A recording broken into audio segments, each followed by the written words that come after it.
इमरान की एक अजीब सी आदत मुझे लगी थी। मैं जब तक इमरान के साथ ना कर लेती थी मुझे कहीं भी चैन न मिलता था। ये सिलसिला तब से शुरू हुआ था जब मैं कॉलेज में पढ़ा करती थी। वहीं पर इमरान और मेरी मोहब्बत का आगाज़ हुआ था। पहले तो हम दोनों सिर्फ एक दूसरे को देखा करते थे, फिर आहिस्ता आहिस्ता नज़दीकियाँ बढ़ने लगी। इमरान और मेरे बीच दोस्ती हो गई। फिर आहिस्ता आहिस्ता मैं इमरान से मिलने लगी। इमरान का एक दोस्त उसी शहर में रहता था, जबकि इमरान एक छोटे से शहर से ताल्लुक़ रखता था। मैं उसी शहर में पढ़ाई की खातिर आया था। इमरान के दोस्त का फ्लैट हमेशा खाली रहता था, क्योंकि उसके दोस्त की फैमिली मुल्क से बाहर रिहाइश पजीर थी। पहले दिन जब मुझे इमरान मिलने के लिए उस फ्लैट पर ले आया तो मैं बहुत घबराई हुई थी, मगर फिर इमरान ने मुझसे इतनी प्यार से बात की और बहुत सारे वादे किए कि मेरा यकीन कभी भी नहीं तोड़ेगा। तो मैंने इमरान की बात पर यकीन कर लिया और उसकी मोहब्बत में गिरफ्तार हो गई। पहले तो सिर्फ बातों तक बात महदूद थी, फिर आहिस्ता आहिस्ता हमारे बीच की दूरियां मिटने लगी, क्योंकि एक लड़का लड़की आखिर कब तक दोस्त रह सकते हैं, और वो भी एक ऐसी जगह पर जहाँ पर उनके बीच में कोई तीसरा मौजूद ना हो। मेरे अब्बू एक सरकारी मुलाजिम थे। वो हमेशा अपने दफ्तर के कामों में मसरूफ़ रहते थे, जिसकी वजह से उनका मुझ पर ख्याल ना रहता था। अम्मी को भी यकीन था कि मैं पढ़ाई करने कॉलेज जाती हूँ, मगर पढ़ाई में तो मेरा शुरू से दिल नहीं लगता था। फिर जब से इमरान से मुलाकात हुई तो जैसे ही मुझे पढ़ाई से दूर इख्तियार करने का एक बहाना मिल गया था। मैं घर से अबाया पहनकर निकलती और कॉलेज में जाकर उतार देती थी, क्योंकि मुझे अपनी खूबसूरती पर बहुत ज़्यादा नाज था। इमरान शक्ल सूरत का बहुत खूबसूरत था और उसकी शक्ल सूरत से मुतासिर होकर मैं उसके प्यार में मुब्तला हुई थी। फिर एक दिन इमरान ने मुझे मिलने की ऑफ़र की तो मैंने हामी भर ली। फिर इमरान ने मुझे अपनी दोस्त के घर फ्लैट पर ले आया। ये फ्लैट बिल्कुल खाली था और ऐसा महसूस हो रहा था जैसे यहाँ पर कोई भी नहीं रहता है। फिर इमरान ने बताया, ये मेरे दोस्त का फ्लैट है, वो सुबह यहाँ से निकल जाता है और उसकी एक चाबी मेरे पास रहती है। फिर इमरान और मैंने काफ़ी सारी बातें की। इमरान बहुत सारी चीज़ें मेरे खाने के लिए लेकर आया। हम दोनों ने मिलकर वो खाईं। आहिस्ता आहिस्ता बहुत दिन गुजरने लगे और हमारी मुलाकातें मज़ीद तवील हो गईं। फिर एक दिन इमरान ने मुझसे कहा कि आखिर हम कब तक यूं ही मिलते रहेंगे और सिर्फ बातें करते रहेंगे। मुझे इमरान की मोहब्बत में कुछ न पता चला कि मैं उस फ्लैट के बेडरूम में इमरान के साथ चली गई और हमारी शर्मो हया की सारी दीवारें गिर चुकी थीं। ये सब करते हुए मुझे ज़रा भी खौफ ना आता था, क्योंकि मैं इमरान से बहुत ज़्यादा मोहब्बत करने लगी थी और मुझे पक्का यकीन था कि इमरान मुझसे ही शादी करेगा। आज नहीं तो कल मुझे इमरान का होना ही था। तो इसलिए मैं अपनी जवानी के दिन बर्बाद नहीं करना चाहती थी और यूँ घुट घुट कर अपनी ख्वाहिशात को नहीं दबाना चाहती थी। फिर हम दोनों ने बारी बारी शावर लिया और अब मैं पूरी तरह से इमरान की हो चुकी थी। अब तो अक्सर ये होने लगा था कि इमरान काले से सीधा मुझे उस फ्लैट पर लेकर आता और हम मिलकर मस्तियाँ करते रहते थे, और फिर शावर लेकर इमरान मुझे घर ले आता था। एक दिन जब अम्मी ने मेरे बाल गीले देखे तो उनको मुझ पर थोड़ा सा शक हुआ। हम दोनों को मिलते हुए 3 माह का अरसा गुजर चुका था और फिर वक्त का पता ही न चला था। इमरान के साथ मुझे बहुत ज़्यादा सुकून महसूस होता था और मैं ज़िंदगी की बहारों से लुत्फ़अंदोज़ होती थी। मुझे अपने दोनों जहान इमरान में ही दिखाई देते थे। अब मैं किसी सूरत इमरान से दूरी बर्दाश्त नहीं कर पाती थी और शाम के वक्त किसी दोस्त का बहाना करके इमरान के पास उस फ्लैट में चली जाया करती थी।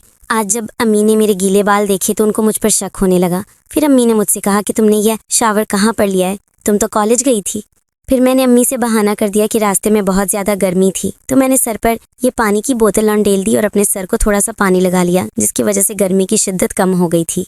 फिर मैं अगले दिन बहुत ज़्यादा परेशान हो गई थी। जब मैंने इमरान को ये बात बताई कि अब तुम्हें मेरे घर रिश्ता भेज देना चाहिए, तो इमरान के चेहरे का रंग फक होने लगा था। उसने मुझसे कहा कि चलो फ्लैट पर चलकर बात करते हैं। फिर वो मुझे अपने साथ बाइक पर बिठाकर फ्लैट पर ले आया तो इमरान का दोस्त हमसे पहले ही फ्लैट पर मौजूद था।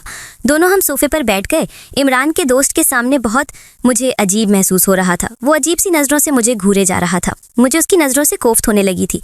यूँ तो मैं हया की सारी हद पार चुकी थी, मगर मैंने सिर्फ इमरान को ही देखा था और इमरान ने मुझे देखा था। मुझे किसी दूसरे शख्स की आदत नहीं थी, इसलिए मुझे इमरान के दोस्त के सामने बहुत अजीब सा महसूस होने लगा था।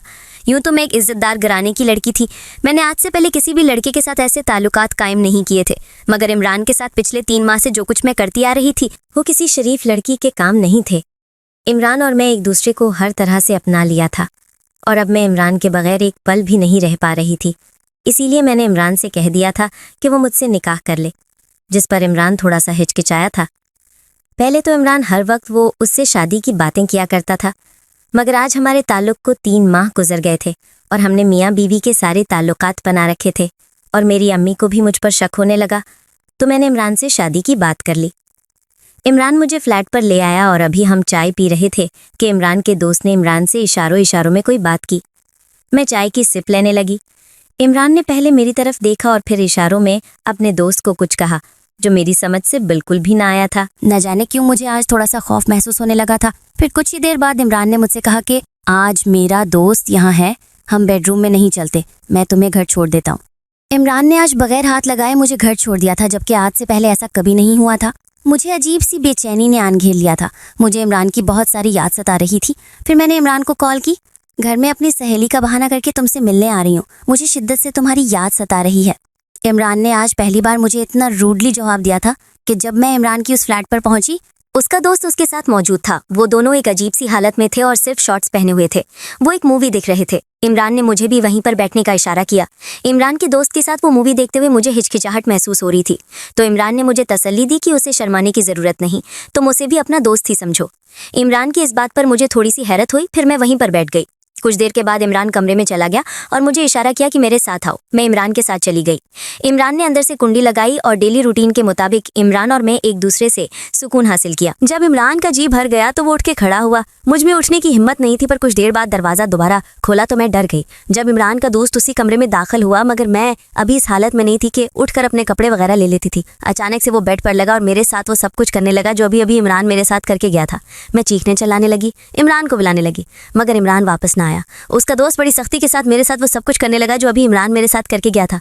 कुछ ही देर बाद फिर से इमरान वापस आया तो मैं रो रो कर उसके गले लग गई। उसे कहने लगी कि तुम्हारे दोस्त ने मेरे साथ ज़बरदस्ती ये हरकत की है। तो इमरान मुझे तसल्ली देने लगा कि कुछ नहीं होता, तुम परेशान मत हो, मैंने खुद इसे इजाज़त दी थी। आखिर को हम कब से उसका फ्लैट इस्तेमाल कर रहे हैं, क्या उसका इतना भी हक नहीं बनता हम पर कि हम उसको राज़ी करें। मुझे इमरान की इस बात में अंदर से तोड़ कर रख दिया था। इमरान मेरे ज़रिए अपने दोस्त को राज़ी करना चाहता था ताकि वो उसको उस फ्लैट पर रहने के लिए हामी भर दे। मैं अजीब सी कशमकश का शिकार हो गई थी। अब इमरान के साथ उसके दोस्त ने भी जी भर के मेरे साथ सब कुछ किया था। जब मैं घर आई तो मेरी तबीयत बड़ी अजीब सी हो रही थी। मैं घर आकर सो गई थी। अगले दिन कॉलेज जाने को मेरा दिल नहीं करता रहा था। यूं ही 2-3 दिन गुजर गए। मुझे इमरान ने याद भी नहीं किया। मैंने उसे कॉल की। शाम का वक्त था, मैं चाय पी रही थी जब इमरान की कॉल आई कि फ्लैट पर आओ।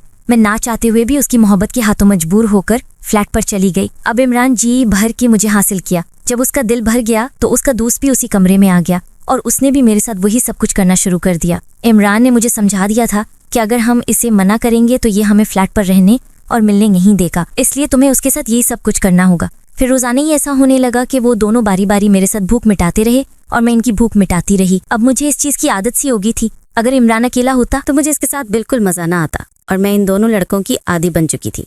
जब तक दोनों को हासिल ना कर लूँ मुझे चैन ना मिलता था। अब इमरान भी बहुत ज़्यादा खुश होने लगा था और इसका दोस्त भी मेरे साथ बहुत खुश होने लगा था। और जब भी मुझे ये लोग फ्लैट पर बुलाते तो मैं अपनी सहेली का बहाना करके इनके पास चली जाती और हम तीनों मिलकर एक दूसरे को खूब तस्कीन देते।